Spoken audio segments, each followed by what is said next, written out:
protein. Kailangan ito gaya ng protein, no? Para narikin nyo, padagdag yung muscle.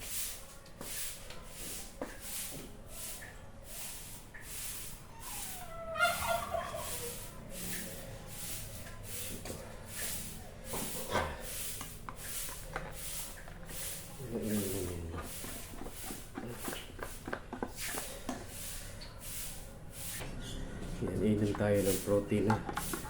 Para ito kasi in every scoop meron siyang 25 grams na protein. Protein is for muscles, no? Muscle supplement sa katawan natin kasi yung mga kinakain natin ng mga foods, no?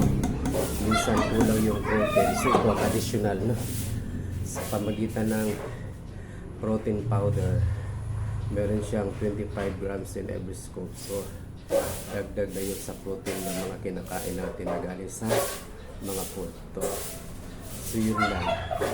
Kaya guys, kung nag-workout kayo tapos wala kayong mga supplements, ano din, depende lang sa katawan ng metabolism nyo kasi may mga taong malakas yung metabolism kaya hindi sila nag-take ng mga protein supplements,